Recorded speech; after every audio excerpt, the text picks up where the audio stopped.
Welcome, everybody. Hey. You guys ready for a classic Marvel like Richard's shirt? We are very excited. We haven't done one of these in a long time. Yeah, how long has it been?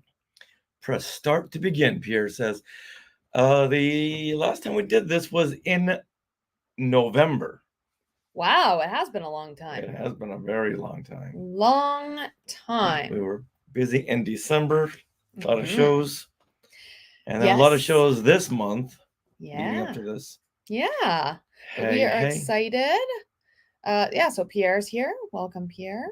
Meredith with her hey. Love it. Love it. Happy belated Ahsoka Tano Day to everybody. I've got Ahsoka Tano ears. New ears in the parks. So excited. We had to, the day after they were released, they were not at the trading post. They were not at Star Trader. They weren't at the Emporium. But we managed to find a small stock left at the little cart at the entrance to Galaxy's Edge. So grabbed them up. Yeah, a little kiosk. And as we were going over, there were people in line ready to buy them. Yeah. Luckily there was 10 or 12 there. So yeah, we scooped up what we needed. They weren't all in good condition. That's true. Yeah, I had to go through them. Look for the best ones. But I was super excited. And since it was Ahsoka Tano Day, I had to bring little Ahsoka new emo. And we were checking out Lunar New Year at DCA. So she's in her little Lunar New Year outfit. How adorable is this? I can't get over how cute this is. Yay. Nice. All right. So everyone go ahead and grab issue number 46. Look at that. That's what we're going over today. This is the issue we will be devouring, as in Dreadnaught Devourer. Oh, I see what you did there. Do we look a little dark? Do we look dark? I look nice and light for once. You look a little darker than me. What do you think? So adorable, it should be illegal. Yeah, no kidding. I don't know. How do you feel? Well, I feel good. You feel good? I feel like we're in the dark. I'm in the dark. I mean, we can still see your expressions in your face. So I think it works. Okay. I can fix it so we can't see me. No. All right. So, we have lots to talk about, lots to share, and lots to ponder with this issue. Yes. Is ponder the right word for that? I don't know. I'm not sure there is a right word for this. We're going to get into this issue. I am kind of excited to chat about this. Yeah. All right. So according to Meredith, I need some makeup. Oh. Too much you have. Yeah. He's a little more shaded than you. What are you doing? Oh, adding light. Okay. We're adding light. You know, it's really funny when we started going live and doing this and doing a lot of Zoom things because of the pandemic, we realized how important stand-ins are, because it's real hard to change up the lighting and then go stand in your spot and then change up the lighting again and then go stand in the spot. It's like, it would be much easier if you had a body double to sit there in the spot while you change the lighting and figured out how you look. So, yeah. When I worked at a news station, I had to light the set without a stand-in. Oh, it's so hard. Yeah, you change the light, go back in the seat. Like, no, that Fresnel needs to be swiveled 3/4 of an inch. Go back up the ladder, swivel it, come back down. It's like half an inch more. So then the news studio I was working at bought these cardboard cutouts that was used in the movie The Natural. Okay. With Robert Redford. Because in the movie, instead of hiring extras and no AI, they just had cardboard standees sitting in these seats watching the baseball game. And so they had thousands of them. Oh. So this news station went and bought a couple. Wow. And it worked perfectly. That's funny. All right. The power of movie making. Yeah. Well, we're going to get started. So, Richard, clap. I will clap.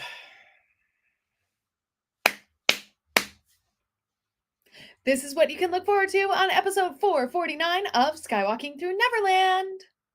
Hey, Skywalkers, we are warning you now. This issue of the classic Marvel Star Wars comics is the trippiest you'll ever see.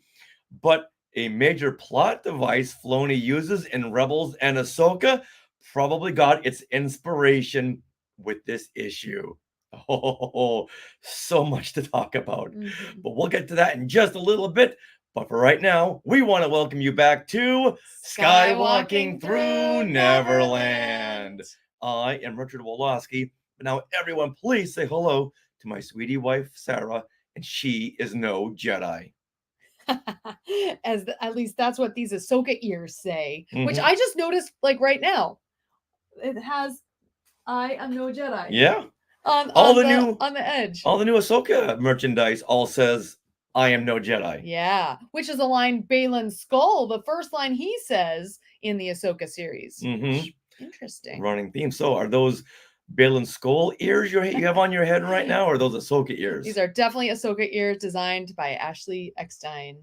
And Brett Iwan also helped design this collection. Yeah. This new Ahsoka collection that has a lot of denim in it. In the clothing, anyway. Not the ears. The ears were my favorite part. That's all I purchased out of this collection. Clothes just don't have enough denim these days. We need more denim in clothes design in 2024. Well, we want to know what you think of this new collection at Disney parks. Let us know, Skywalkers. All right. Well, you have reached your enthusiasm. All right. Well, this is the enthusiastic podcast destination for the many decades of your Star Wars, Disney, Marvel, and pop culture fandom. And Halloween. Halloween fandom. As we stated last episode, we're going to start incorporating Halloween as of now. Yes. Okay, well, we better write that in the show notes. All right. So imagine a big Wookiee hug from all of us and a little sprinkle of pixie dust and maybe a Thanos snap and also a Halloween boo. I don't know. Or a witch cackle, because that's the sound effect I have loaded up. There you go. For our family of Skywalkers. All right, right now we are recording this live on the Skywalking Through Neverland YouTube channel. So if you haven't already, please subscribe and then click the bell for notifications, because this really is the best way to go over these classic Marvel Star Wars comics, because you get to see them as we talk about them, see each page, see each panel, and we do a lot of work beforehand to make it easy for us to really talk about this issue while you see it on screen. So we do a lot of work in the beginning. Oh yeah, in the pre-production. Yeah. And like we were saying on the last episode, we need a couple of more subscribers to hit that 8810 mark. Yes. And some of you Skywalkers said, okay, we'll do it. We're on it. So we got a few more subscribers, but we're like 3 or 4 less than 8810. Okay. So we need just a few more of you just to hit that subscribe button, or once again, go grab someone's phone or go get on someone's computer, go to the library and just start punching it all up and subscribing on their library system. There you go. All right. In this episode, we are so excited. We are going to break down the classic Marvel Star Wars comics issue number 46 from 1981. This is my issue. I'm holding in my hand. And this issue is an issue that Sarah will never touch. No, do not touch. Do not touch. I was actually moving it out of the way because you're in the way of the notes. Okay, sorry. I want to show everyone my issue. No. When Sarah touches things, I don't know why, but they happen to get lost or get broken. Unless it's technology related. But this is not technology related. No, it's not. So therefore, you're either gonna lose it. I don't know how, or you got to break it. Come on, don't deny it. That's why I need new things all the time. Okay, I'll put my comic over here where it's very safe. Okay. Well, this issue is called The Dreams of Cody's Son Child, or is it The Dreadnaught Devourer? This issue is unlike any other up to this point. We're going to go over everything, and it would not be a bad idea to have a dictionary standing by, Skywalker. So get out those phones. Phones. I know, right? That's where the dictionary lives that's now. very, very true. Yeah. When I was growing up, we had my Funkin' Wagnalls dictionary. I'm sorry. Excuse you. The Funk and Wagnalls or Wagnalls. That was the name. That was the name of the dictionary. It was very, very common to have someone say, "Go get your Funk and Wagnalls." Okay. That means what? go get your dictionary. That's say dictionary. If you want to, but the cool kids said Funk and Wagnalls. Saying it now, it seems ridiculous. You have a very different definition of cool. Yeah. I'm talking like back in the 70s and 80s. Cool had a whole different meaning. But speaking of cool, we are being sponsored by Small World Vacations, and they are a diamond level Disney vacation planner travel agency and can help you book your trip to a Disney park around the world. And best of all, their service is free of charge. So head over there to smallworldvacations.com for a no obligation price quote and tell them Skywalking Through Neverland sent you. Now, all right. Oh, go ahead. This is your turn. Okay. We are recording this episode from Long Beach, California on January 31st, 2024. So, Richard, what happened today in Star Wars history? Well, something very major happened today in Star Wars history. On this date, January 31st, 1997, 27 years ago. Let that sink in. Oh my God. The Star Wars Special Edition was released. And it was released in January because is there a possibility a re-release of Star Wars could ever become successful? Because everyone has it on home video or Laserdisc. So why bother going out to the movies to see it? That's why they kind of dropped it into the month of January. And boom! Did it hit very, very big. Now, it scored the #1 spot for 3 weeks. 3 weeks, okay? And, okay, let's roll the trailer, okay? So everyone can see this. Now, the trailer came out the summer beforehand in 1996 with Independence Day. And talk about scoring your audience, because the audience of Independence Day were all huge Star Wars fans. And I went to go see Independence Day because I knew that the Star Wars Special Edition for an entire generation, people have experienced the audience just going ballistic at this trailer. It's so amazing. Yeah. So we are showing it on screen right now. I have it muted just because. All right. Yeah. So it got to the #1 spot for 3 weeks, and guess what movie knocked it out of its #1 spot? Empire Strikes Back. The Empire Strikes Back Special Edition. Yeah. Now the special edition here of Star Wars grossed 138 million. Wow. Now they were hoping for like a million. Oh yeah. Yeah, they got 138 million. Well, I mean, for me, this is the first time I had finally seen this on screen. I was the next generation from Richard. I was one of the kids who'd only been introduced to Star Wars through VHS or a recording from, TV. And so this is the first time you've seen it on the big screen. On the big screen. Because there weren't other like little releases and charity releases. Oh, no. This was the first time. I was 15, and in March was my 16th birthday. So Return of the Jedi was big. Like I had a whole party where it was all based on Star Wars, and I had all my friends. We all went to the movie theater, the new stadium seating theater. Oh my gosh, that was amazing. And yeah, we had like a whole Star Wars themed 16th birthday party for me. I didn't get my invite. Now, as we're watching on this trailer, there's also a tease for The Empire Strikes Back and Return of the Jedi. Now, at this time, there was no mention of that. We all knew that the special edition of Star Wars was coming out, but I know I didn't know about the Empire and Jedi special edition. And if I didn't know it, chances are a lot of other people didn't know it. Oh, I don't know what to do with myself. No, we just don't get one movie. We're getting 3. We're getting all 3 special edition films. And I knew at that time there were a lot of stuff cut out. So I just, my brain was going back and forth. What are they going to put back in there? Yeah. We knew the Jabba the Hutt scene was going to be added to Star Wars. And I'd seen some thumbnails and pictures in some magazines of the space battle. And I thought, oh, Of course, they're going to add the Biggs anchorhead scene. They've got to add that.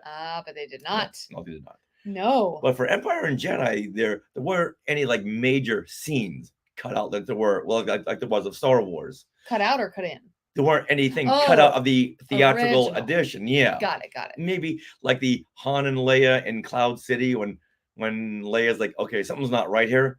That was all different in one of the versions. But that version, the original shot version, was not included in the special edition, which I thought maybe it would be. But they went back to the original version where Han is like, nah, don't worry, 3PO is going to show up. Don't worry about it. It's 3PO. But in the original version, Leia was all worried about Luke. Okay. And Han's like, this Luke Skywalker always gets in the way. And Return of the Jedi, like, what could be changed with that? Right. Well, the ending. They changed some musical numbers, which, yeah. You know what? I'm a fan of the originals. All right. Well, we're not here to talk about that. Okay. Yes. No. Because we have a lot to chat about. Yes, okay, yeah. All right. So the Star Wars Special Edition, 27 years ago today, January 31st, 1997. Wow. All right, now with that, let's get into things we want to share. Thanks to everyone who came out to Pasadena Comic-Con last weekend and picked up sets of Today in Star Wars History and Skywalking Through My Fandom. Mm-hmm. We sold so many sets in where we were so happy. And we met up with some Skywalkers who came by and talked with a lot of people who had their own fandom stories. Oh, yeah. Stories to share. And we also made a new contact. Yeah, they had a lot of autograph signings, and we made a new contact that if everything goes according to plan, that person will be on the show next week. So excited. So I don't want to I don't want to jinx it. Right. Yeah. But so excited. And once again, the show was just really exciting because even before the doors opened, some of the dealers came by and picked up a couple of sets. Yeah, that was cool. We had a great spot, made a lot of new dealer friends. Every time we go to these conventions, we make friends with the dealers around, and can't wait to do our next convention sometime in the near future. We as we found out, we were talking to the Funko guy across the alleyway, the aisle. Yes. And he was saying, yeah, the Star Wars Funkos do best when there's a new show. Or a new movie. Yes. Coming out. Yeah. So I realized that whenever we had sold our books at conventions before, they always did well when Ahsoka was on or Mandalorian season 3. So we'll hold off until a new show comes in. Right. Yeah. That was a really fun day, and that was a one-day event. And yeah, we want to thank all the people who came by. So thank you so much. We did, we were there at the Pasadena convention, so we did miss the Ahsoka Tano meetup at Disneyland that evening because we just wouldn't have been able to pack up and get down there on time to do that. But the next day, the actual Ahsoka Tano day, we were at Disneyland, and we were invited by our good friend Chad Pennycuff from My DVC Points podcast to join him in DCA's Moonlight Magic private event for the DVC members. That's Disney Vacation Club members. And so, yeah, it's a really cool event. You get to meet obscure characters. You get some free Mickey bars and free food around and some food vouchers and things. Yeah, we went there mainly for the Mickey bars. Right? Mickey bars are good, but free Mickey bars are even better. Even better. Yeah. And we got to visit and do some of a few of the Lunar New Year things, but we should probably go back because we didn't get to do everything Lunar New Year. Yeah, it's hard to do 2 big events in one night. Yeah. So last night we were really focused on the Moonlight Magic with Chad Pennycuff. And once again, he's the host of My DVC Points podcast. If you're a part of the DVC community, chances are you're already part of his show and have listened to his show. Gets a lot of great tips. But the highlight was seeing all these obscure characters, these meet and greet characters. Yeah. The first meet and greet character that we had seen was Chef Louie from The Little Mermaid. And I'm Yeah. thinking, this guy from Ratatouille, he's a chef, and I didn't recall any kind of a chef in Little Mermaid, but he was right in front of the Little Mermaid attraction at DCA. That's right. So that should have given me a huge hint. Mm-hmm. So he was fun to watch. There was Don Carnage from Tailspins. Now I gotta be honest, most of these characters we had to ask the cast member who was taking pictures, who are they? We don't know who they are. Tell me who they are. They would whisper, okay, that's Don Carnage. Okay, from what?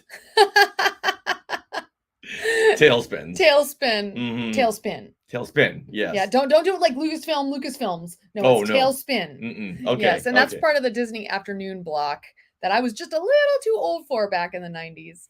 There were Yeah. characters from Atlantis, Yes. which is a movie I've never We've seen. never seen it. Both And, of us have never seen it. Yeah, I think that's going to be on the priority list. That'll be way below everything else. Oh no. Yeah, I'm in no hurry to see that. But there was a huge line for these characters. Well, yeah, because it's rare characters. Right. Yeah, and so Richard, you're working on a reel right now, Yes, right? On our yes. Instagram. So by the time this show goes out, look at our Instagram page, our Instagram account, Yeah. and you'll see a reel with all these rare characters. Mm-hmm. There was Roger Rabbit. He's out at these private events. He's always fun to see. Yeah, he is. King Louis was there. King Louis. Oh yeah. Yeah. Well, he's also from Tailspin version. So Baloo and King Louis from Tailspin traded out with the other character from Tailspin. And then we happened to run into some country bears, which was really interesting because that day, I believe, was the last day that the old country bears was open at Walt Disney World. So it was closing that day, and then all of a sudden the country bears showed up at Disneyland. Yeah, they were fun to see. You were dancing with them, and yeah, here I have. I believe I have some pictures of them. Okay. Oh, here we go. Oh, there. Oh, wow. Hold on. Okay. Now their faces are molded in a way that it's kind of scary. A little creepy. Yeah. Yeah. So these two country bears traded out with the other two. You would think they're like in mid blink or mid smile. Yeah, really. Yeah, because it looks like almost one of them, the kind of tan-ish colored one, his one eye looks more blinky than the other eye. It's very odd. Yeah. I don't know. Yeah. And there were the other characters that was really I forgot about with these characters right here that we're showing. Fantasia. The hippo and the ostrich from Fantasia. Yes. So fun. Now, the last time we had seen these characters, they were at Throwback Night, and the line for them was astronomically long. So we did not get pictures. And this is, the ostrich and the pink hippo. And so this time they were just at Carthay Circle on the little stage that the players play at, the Five and Dime. And so they were just doing like pirouettes and little ballet moves, and you could just walk up and pop in. The cast members were like, anyone who wants to walk up and do a little dance with them. It's like, okay. So we took pictures with these so cute characters. Amazing. By the way, here is Chad Pettycuff. Chad and Mark. And our new friend Mark. Yes. Yeah, we rode what was that? Lightning McQueen's ride. At the Radiator Springs. Yes. Radiator Racers. Radiator Springs Racers. Yes. Now go back to the hippo shot. Okay, you got it. Now, if you grew up in the 1970s, when you look at this hippo, you're thinking Henrietta Hippo from New Zoo Review, because she was a big pink hippo. Oh. So I thought, wait a minute, they're bringing in New Zoo Review characters at Disneyland? And then you said, no, it's from that trippy little sequence from Fantasia. Yeah. And then later on, there's Pluto and Goofy. Oh, yeah, there's a picture of Sarah, but I took a moment to do the monkey walk. Yep. There we go. Yay. With the two of these. With Pluto and Goofy. Dogs. Yeah. And then, of course, we rounded the corner, and there were Chip and Dale Rescue Rangers, looking very cute. So luckily, we hit a lot of these characters while the World of Color show was going on, so we didn't have to wait too long in line for some of them. Average wait, 5 minutes. Yeah. If that. Country Bears, 15 seconds. Yeah. It was so much fun. And also Lunar New Year is going on right now. And if you hit it just right, like at Magic Hour, It is beautiful Mhm. out there. And some of the food, they have some special food at food booths. So, Richard, you and I had to try some desserts, like Yeah. this strawberry macaron at one of the booths. And Which- that was really yummy. It's very Sweet. It's very sweet. It tastes like Frankenberry cereal Yeah. to the nth degree. And you really have to split it with someone. Like you can't eat that No. on your own. You'll be sick. And then just because there's it's just very, very rich. Yes. And then they had a mandarin orange mousse that looks like a mini mandarin orange on the plate. And we each had one. And I do suggest you do not split this because it's pretty small. And it is very refreshing and yummy. And like a perfect little, if you need a little sweet snack along the way. Very good.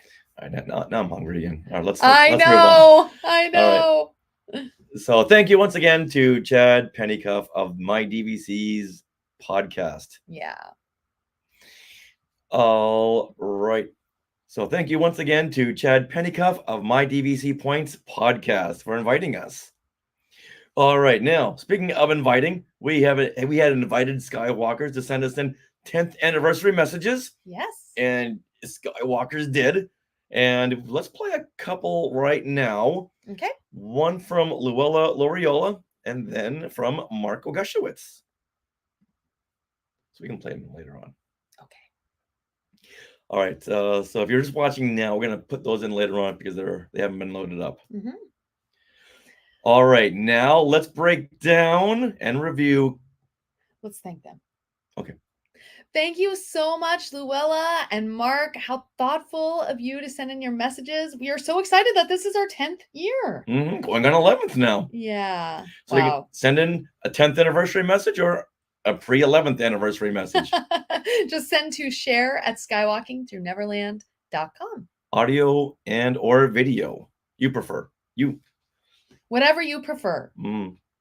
All right. Now with that, let's break down and review classic Marvel comics. Now with that, let's break down and review classic Marvel Star Wars comics issue 46, whatever the title may be. Nice. Okay.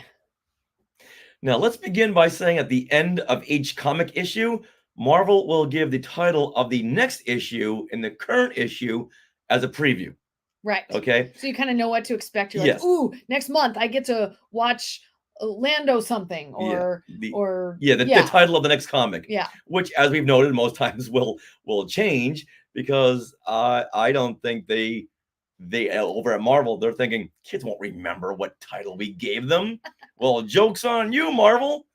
Because us big kids, we do remember things like that, and we have a podcast. And we document it. So this is our version of Star Wars. We can voice our opinion right here, right now. Quite an elaborate version of Star Wars. Right. My goodness. But now here, the title changes from the cover to the inside of the actual issue. So what is the actual title? All right, now hold on. The cover...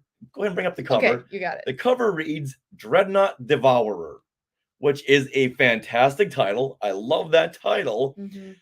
And you would think that is the name of the issue, but nope. The actual name of the issue is The Dreams of Cody's Son Child. What? So we call this episode of Skywalking Through Neverland Dreadnaught Devourer because it's a better title and that's what is on the issue. Right. And so you look at this issue and you think, okay, this is called Dreadnought Devourer. Now, if it were called The Dreams of Cody's Son Child, would that excite you? No. That would turn me off. Yeah, me too. Yeah. Okay. However, moving on, issue 45, Death Probe, which we did at Long Beach Comic-Con, it made it look like the name of this particular issue 46 was going to be Search for Solo. That sounds amazing. It says, coming up next, The Search for Solo. Fantastic title to begin a new arm of Star Wars storytelling. Right. Because what was on everyone's mind after The Empire Strikes Back? Where the heck is Han Solo? Exactly. And how are we going to get him back? Right. All right. So, Skywalkers, thanks for letting us get that off our chest. We wanted to fill everyone in because I did see a couple of people are reviewing these issues and like on YouTube or Oh, just okay. randomly on websites. Okay. And the same pattern goes for each one. Everyone's like upset about Dreadnaught Devourer. That's funny. All right, now this is, let's do the now the last issue, Death Probe, was a standalone and does not lead into this story. Right. All right, so now let's read the summary of The Dreams of Cody, Sun, Child. Kind of fun to say, though. Stupid. Okay, that's stupid. All right, here we go. Summary. While Lando Calrissian and Chewbacca are off to rescue Han Solo, the Millennium Falcon encounters problems with a warp engine while in hyperspace, which causes the ship to enter another dimension. A dimension of sound. A dimension of mind. Oh, wait, no, this isn't the Twilight Zone. Okay. They come upon a mysterious floating domed city and discover that this city is the psychic creation of Lando's long-lost hero, Cody, Sun, Child. Years ago, Cody turned his back on his violent and savage past when he discovered his powerful mystical ability and so created this city of dreams to live with his friends in peace away from the galactic civil war. Well, Lando rejects Cody's views, claiming that there are times that violence is necessary to win a war, and what good is this power and hidden city when there are millions of people on the other side who are dying because of the Empire? Meanwhile, the Empire has located the city, and Cody has a life-altering decision to make. Wow.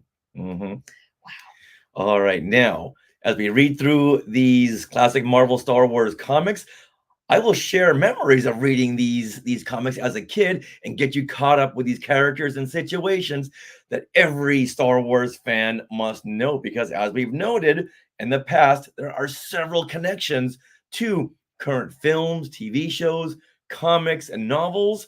And get this, in this issue here, The Dreams of Cody, Sun, Child, we see a big connection to Rebels and Ahsoka, okay? And I am certain this was a big inspiration to Dave Filoni. We just need to ask him. Yes, we're gonna put it up there on Twitter or I don't know. Next time we have a Q&A. A Q&A. Oh, the Bad Batch press Yeah. junk is coming up. He might be there. Yeah, possibly. Okay, yeah. We'll see. Oh, you put it on social media, but I've got to know this. There's no way this didn't seep into the minds of the creative forces over there at Lucasfilm. Wow. Okay, I'm saying that right now. All right, and like we said before, everyone go and grab your copy of Funk and Wagnall's dictionary because you're gonna need it for this issue. Or your phone. Grab your phone. I still have my Funk and Wagnall somewhere. I don't know what you're talking about. Was this a Boston thing? No, this was a dictionary. Every kid had their thesaurus and their Funk and Wagnalls. Don't pretend like you don't know what I'm talking about. I don't know what you're talking about. But that's okay. That's okay, because this is why this is fun, because we are different generations. Mm-hmm. And unlike you, I did not see these comics as a kid, or just I did not see them, not read them, right? Mm-hmm. So right now I am reading these comics for the first time in the 21st century and sharing my response to them, as well as my artistic thoughts on these issues. Because, I mean, they are a product of their time. Very much. And of their publishing parameters as well. You know, they can only use a certain amount of colors and things like that. And so characters. I just love comparing the different styles that the various artists bring to the series, and just the different styles to comics now. I mean, it's night and day. Now, like I've said in the past, I would always get these comics and look at the pictures. Mm-hmm. I wasn't a reader, so I didn't read them. I don't think I ever got through this issue. Well, we're going to comment on that later. Last week. Yes. Well, so let's get into it then.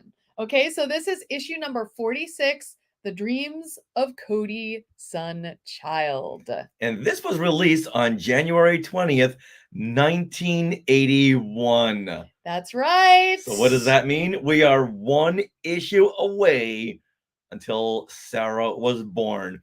Now, Sarah was born between issues 47 and 48.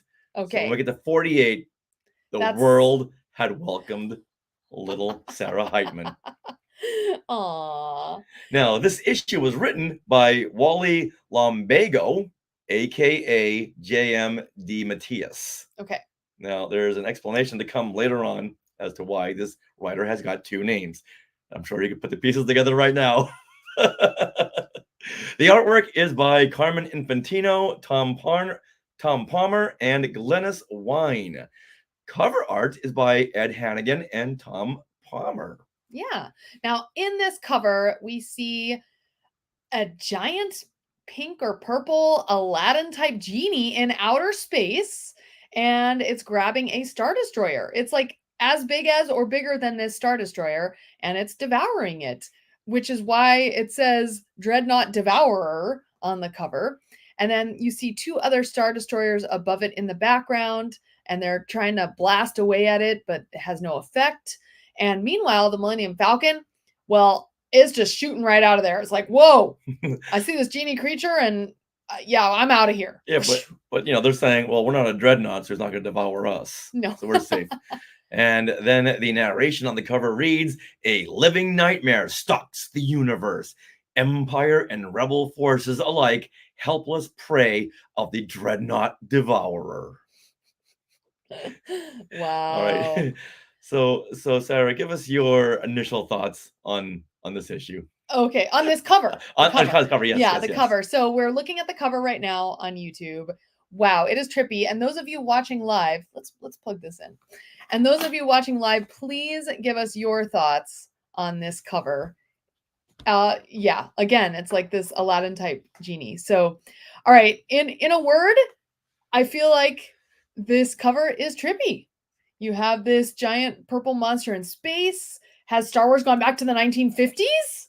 This almost seems like one of those 50s science fiction films with like giant ants or something, right? This is a giant genie dude. And are you thinking like the Ed Wood or Roger Corman era? I don't even know. That'd be like both. Yeah, I would say so. But I do think it's a very dynamic cover and has a clear focal point, which I appreciate. The monster is grabbing the Star Destroyer. The Falcon is fleeing as fast as its engines will allow. Now, Richard, we've been watching Lego Masters Australia, and I can see this being a really awesome Lego build. Oh, how cool would that be? Wouldn't that be amazing? To recreate these Marvel covers in Lego. Yes. Did you find a new passion? That would be so cool. Yes. This has got to be something. I know. This has got to be something. That would be wow. Fun. I just got to chill. Well, okay, so I'm excited now. The cover here, it really promises an interesting premise. And perhaps it seems like the rebels and Imperials must find a way to work together to defeat or escape this monster. That's what this cover is making me think. Yeah, Meredith, I see that. Meredith is thinking, let's hug the Star Destroyer. So maybe this title should have been Dreadnaught Hugger. Yeah, I don't know. But Richard, so what do you think of this cover? All right, I'm gonna come right out and say it. This cover turned me off as a kid. We never saw something like this genie in Star Wars, so I thought Marvel really missed the mark. The creature did not fit in the Star Wars lived-in universe, and I just couldn't wrap my head around how this could ever fit in Star Wars. And even reading the comic, nothing was saying Star Wars, which is why I never finished it. Okay. Even now, my opinion hasn't changed. And if you notice, the Marvel artist made the genie creature pinkish purple. Yes. Okay. Now, in the past, I've mentioned that pink was used a lot on packaging for kids' toys, right. And the packaging most notably was used for Batman. Yeah. And wanting every Batman toy when I was a kid, I associated pink with Batman, and pink now with a lot of the creatures we'll see. Okay. And I don't know who to ask about this. Why they use pink in a lot of boys' toys? Yeah, I don't know. So did you associate this creature then with toys, or I associated it with Batman? Okay. In the packaging. And when little boys are offered something pink, they're like, no, I don't want something pink. Right. And I was like, Yeah. Okay. I never had this opposed feeling toward the color pink Okay. because of these toy packaging and this genie. Okay. So the genie being pink did not turn you off to this comic. No, It was just the design. It was the design, it was the size, it was the look. Okay. Nothing about it said Star Wars. Okay, got it. All right, now we put this cover out on our Skywalking Through Neverland Facebook group and the page and told the Skywalkers, look at this cover art and go nuts. What do you think? So Rex Gordon, he says, I like the cover. At the time, I didn't like the giant wraith. It looked Star Trek-ish. And the cracks looked wrong on the Star Destroyer. It should be panels falling off. Hard to draw, I'm sure. It's made of a bunch of panels. Yeah. So, okay, I see that. But now I look at the concept of a Star Destroyer versus monster. He likes the concept. Yeah. But now I like the concept of a Star Destroyer versus monster. Colors are good and huge with volleyball planets. I didn't even notice the planets before. Yeah, definitely. Yeah, I did think an interesting concept now. Yeah. A creature versus our Star Destroyer. Well, it's kind of like in Rebels, huh? The Purgles and the Star Destroyers. Yeah. Oh my gosh. Yeah. More Dave Filoni. More connections. I'm sure you go to over his house. He's got like this comic, like in several different editions and printings and poster art everywhere. Yeah. Well, I do like, so this comic did come out in 1981, which was well before Aladdin came out in 1992. However, now people are associating this cover with Genie. So Jeremy Stevenson says, almost looks like Genie. Jafar turned purple. Oh yeah, the Genie Jafar at the end turned purple. Phenomenal cosmic powers, itty bitty living space. And Reynold Gobet also says, cool, first concept art of the genie from Aladdin. Everyone really tapped into that. Yeah. Matthew Irving says, fun stuff like this is exactly why I love Solo so much. That whole adventure on Kessel and making the Kessel run through the maelstrom with the vacuum breathing creature reminded me so much of these old Marvel comics. Nice. Yeah, I can see that. All right. Rhonda Grindle says, that looks intense. And Eric Unkenhout says, nothing says Star Wars like a giant purple people eater in space.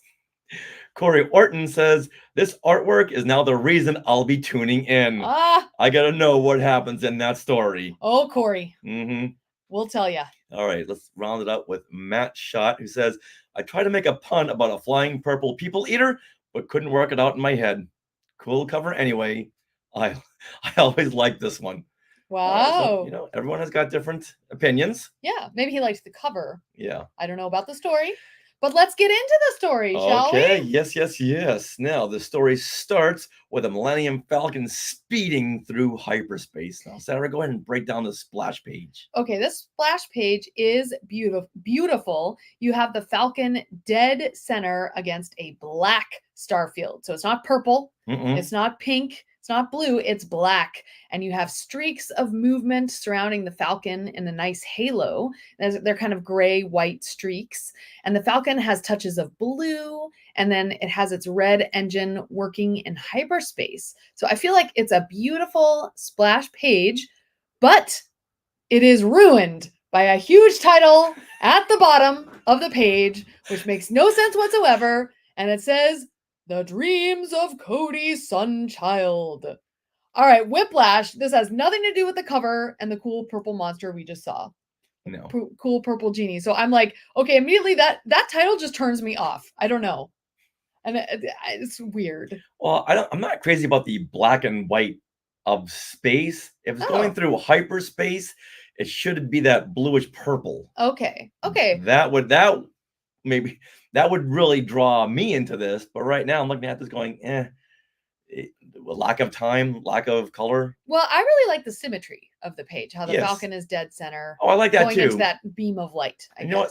The back engine of the Falcon is all red, so maybe you're supposed to look at that, and that'll draw you right into the Falcon. Yeah, and if you look closer at it, the Falcon itself has lots of blue highlights, so it really draws your eye on the page. And the narration here says that Lando and Chewie's search for Han Solo and his captor Boba Fett goes. And then it goes on, and then suddenly, and then the narration here says that Lando and Chewie's search for Han Solo and his captor Boba Fett goes on. Then suddenly a warp engine buckles and dies. Oh no, oh no. Now, cut to the interior cockpit of the Millennium Falcon, and Lando reiterates that they are in big trouble, and he doesn't have the faintest idea of where they are. But then he says that the space outside is beautiful.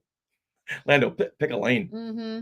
Like heaven opening wide in welcome. Lando, be in the moment here. Then Lando says, although I don't know of any heaven that would readily admit a pair like us.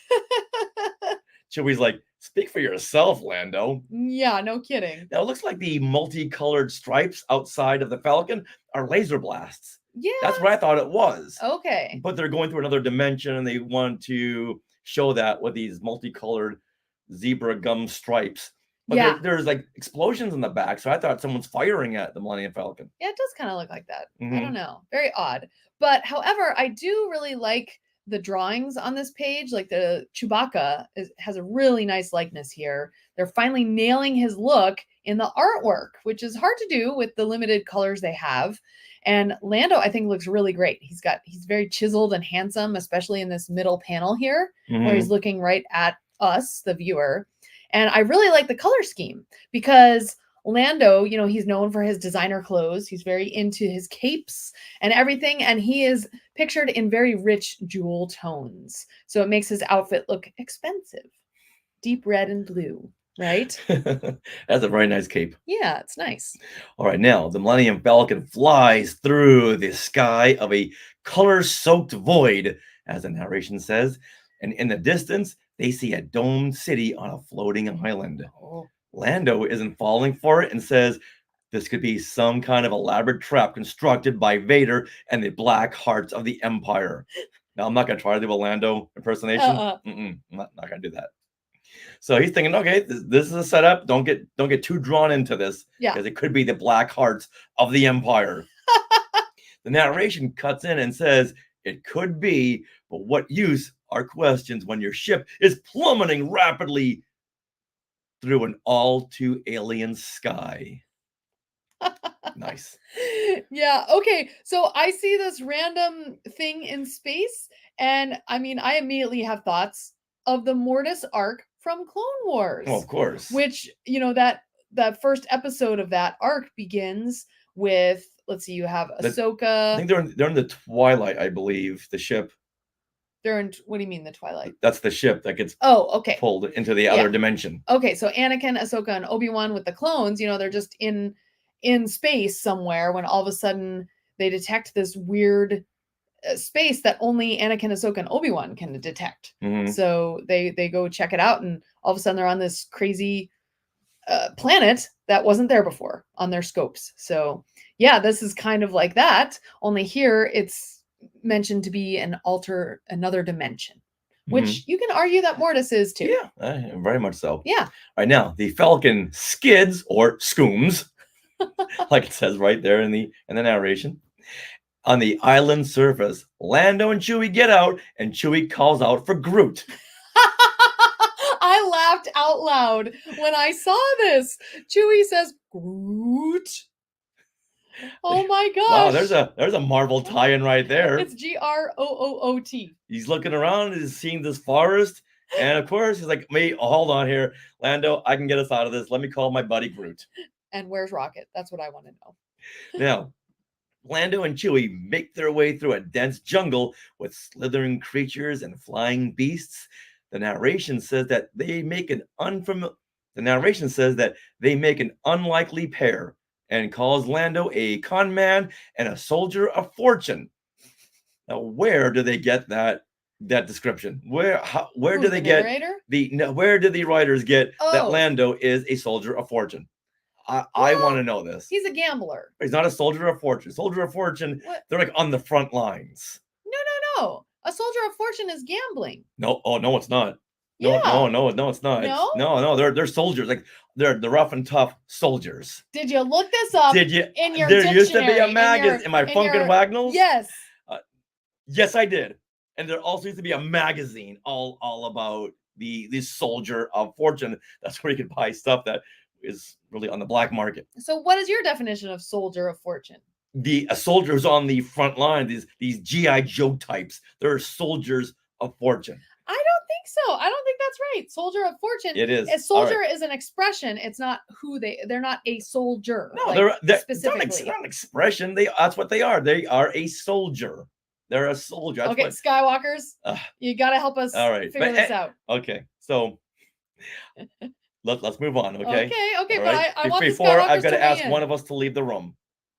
Now, I want to weigh in on this, all Skywalkers. right. Okay, They'll weigh in, but let me move on here. All right. Now, as the two unlikely pair, as they trek through the jungle, Lando says, "You never know. We may just be You never know. We may just be able to scheme ourselves into a fortune, perhaps wrest a kingdom of our own out of this mess." Say that again. As the two trek through the jungle, Lando says, "You never know. We may just be able to scheme ourselves into a fortune, perhaps wrest a kingdom of our own out of this mess." Now let's that was hard to say because this is very weirdly written. Yeah. It feels like Wally Lumbago or J.M. DeMatteis. DeMatteis, I think you said. DeMatteis. They hadn't seen The Empire Strikes Back, just because they know Lando as just a con man. Okay. And that's all they're basing the character on. Because Lando is saying, "Hey, you know what? While we're here, let's take over and try to find a fortune." Right. He's a gambler. But that's not who Lando is. In a few pages, Lando, you can see his turn of character. Now I see what's out there. I see the galaxy in trouble. I see people are enslaved, and he has a whole turn of character because he's been with Leia and the rebellion, so he sees the other side. So right now, they're just basing Lando on being a con man, not on who he is at this point. And like I said, in another couple of pages, Lando will tell his new friend that he's turned a leaf in his way of thinking. Got it. Now let's go on here to this other part here. J.M. DeMatteis, and now J.M. DeMatteis writes that they can wrest a kingdom of their own. All right, now who uses a word like wrest? W-R-E-S-T. Yeah. Why not just say forcibly take?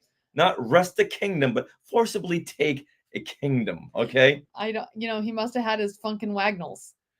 Or his thesaurus, Funkin' Wagnall's thesaurus. Oh, there you go. Did they do thesauruses too? Oh yeah, they did. Really? Funkin' Wagnall, they had their pulse on the English language. How have I never heard of this company? I don't know. Wow. Now Chewie sets Lando and Wally, the writer, straight and growls that rescuing Han is the priority. Yes. And let's get back to Han. Lando, it should be your priority too. Which this line about let's take over and try to find a fortune here, that just really bothered me. Okay. It just says that they didn't really capture Lando in this panel right here. This issue. Or not the panel. Just in the panel. Okay. Okay. As you can tell, it really bothers me. That's okay. You know what? There's a lot of things that bother us about this comic. Okay. Oh yeah, we just started. Yeah, I know, right? Now suddenly Chewbacca is attacked by a blood-eyed, fur-legged, fang vampire-esque creature, and the creature then turns and whacks Lando. Yes, so he's attacking both Lando and Chewie at the same time. Now, this middle panel here, though, is super confusing to me because I see Chewie's feet on the left side, and I see two arms. One arm is like where his head should be, and the other arm is way back down by his feet. But where's his head and where's the rest of his body? Like, he's got an arms and legs, but like his whole torso seems to be gone. Like, what angle are we looking at this at? It's very odd. Yeah, I think his head is hidden behind his torso. Yeah. And they thought, you know what? To draw Chewbacca's face is really complicated. We can't get the coloring just right, so let's hide his head here. It's very odd. Okay. All right, now the narration reads that the two star warriors are beaten nearly unconscious in less time than it would take to swat a fly. So is that confirmation there are flies in Star Wars? Like ducks? Like ducks, we have ducks Oh! and we have flies. Oh my gosh. Then suddenly the creature is blasted by a hand beam from a shadowy figure. Yes. And the figure says that he will not allow the taking of a single life here in this realm. What? Wait a minute. Didn't you just blast this creature? Oh. Yeah.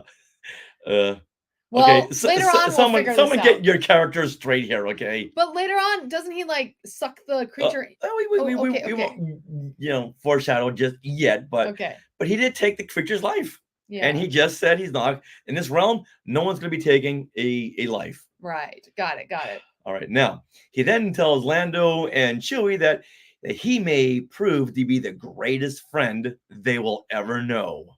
Okay. Now, when someone says that, that's a red flag. Very much red flag. All right. So this new guy who has shown up, he's got long pointy ears. He's got big Mick Jagger lips. So yeah, at any point now he's gonna break out into I can't get no satisfaction. He's got a big tight bodysuit. It's black and a huge red belt and a large yellow buckle on that belt. He's kind of got almost like a yellow diaper, really, on top with this red and yellow They're briefs, belt. okay, like the Batman briefs. Yeah, okay. But he also wears a yellow cape as well. Yeah. All right, so this is kind of reminding me, this whole sequence here, Mortis vibes of Brother, who always wants to fight and be very antagonistic, right? And then the father has to step in and kind of control his children. So are you seeing him as the brother or the father? I'm seeing him as the father. Okay, so like good. That first creature was like the brother, like a test, right? And then the father steps in, nope, I'm in control. So that's some Mortis arc vibes, some more of that I see. Oh, nice. Now in this next panel, we see that he has a long white braid that wasn't there before. Oh, no. He's also a different color. He's like, yeah. He's like a tan? brownish tan, yeah. Yeah. And now there are several people standing behind him. Yes. Who wasn't there they weren't there in the previous panel. No, and they're all like blue. Yeah. Like they're almost ghosts or something. Now he proves his good faith as he reaches out and pulls the vampire creature into himself. Yes. Now we don't actually see this. We just see his hand beam shooting at the creature, who then disappears.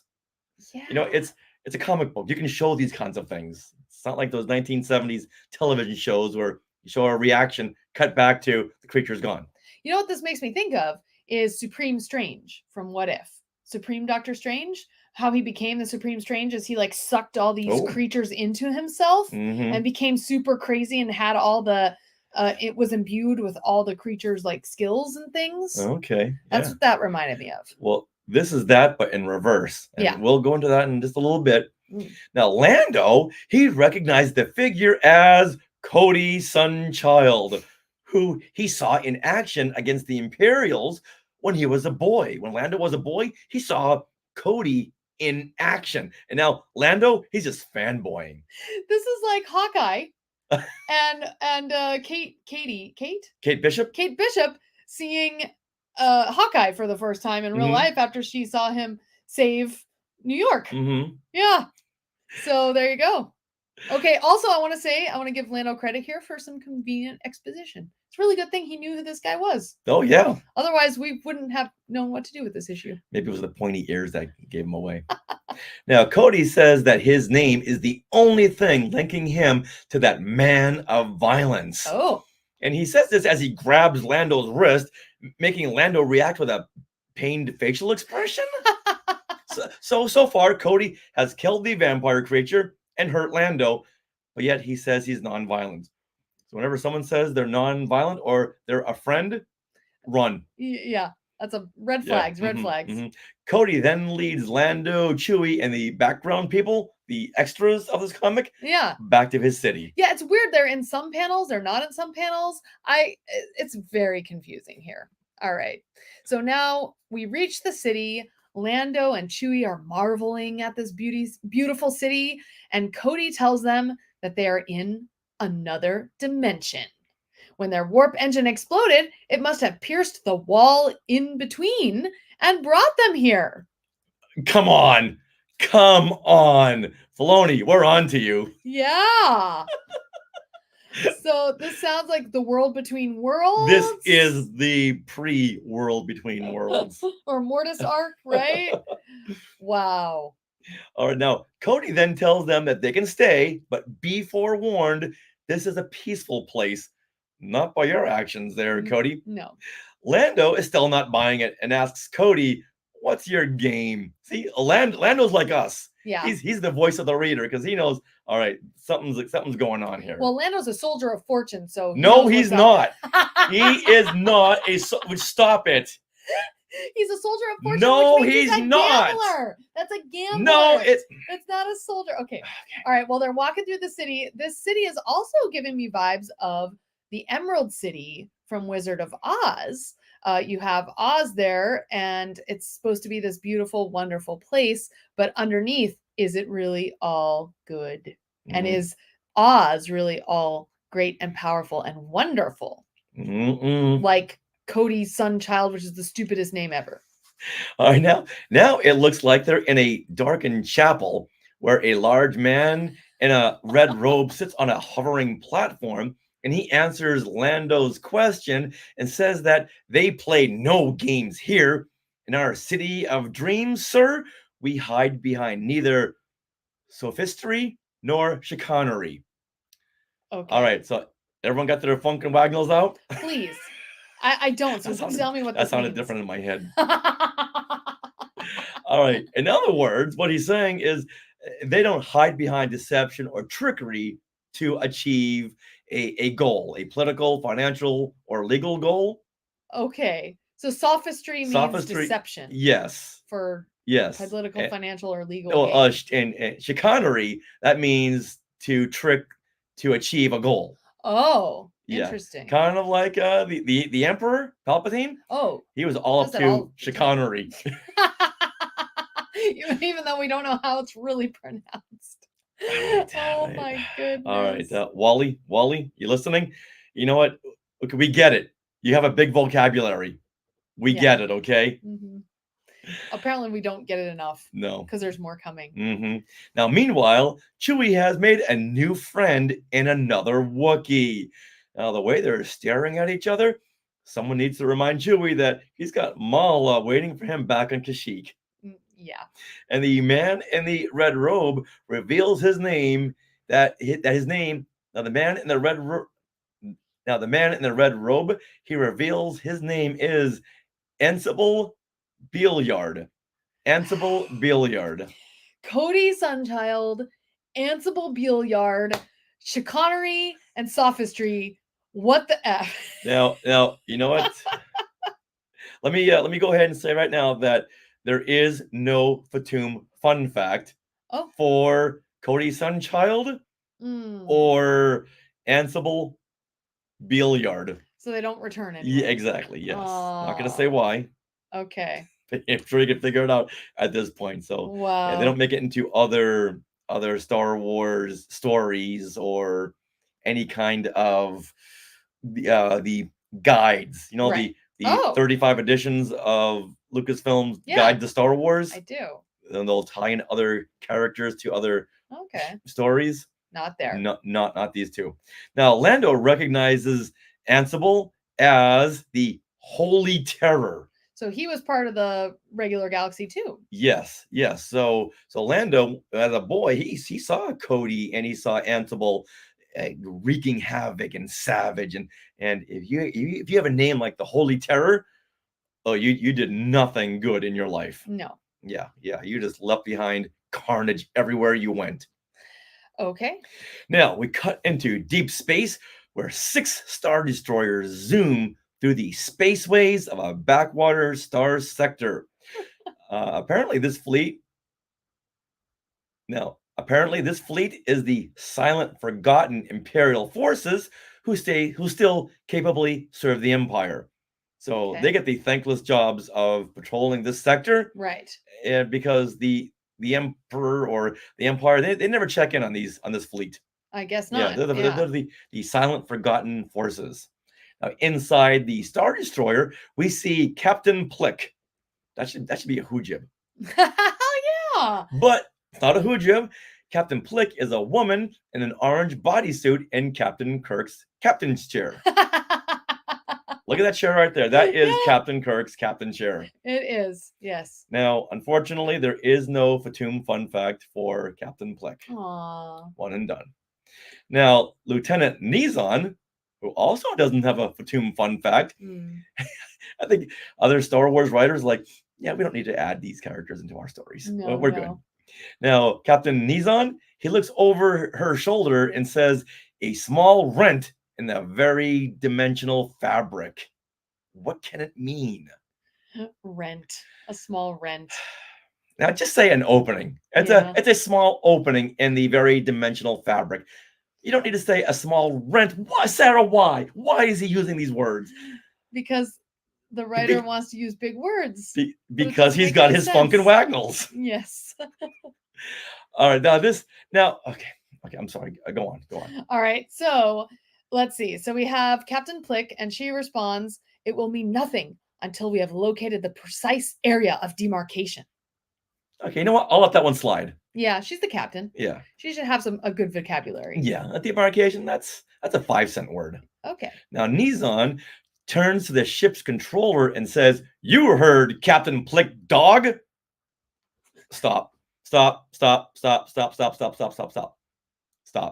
Did he just call that controller dog? Okay, I have a debate on this. Okay. Because the way I read it, so here, it's one bubble that says, "You heard Captain Plick, dog. There can be no mistake."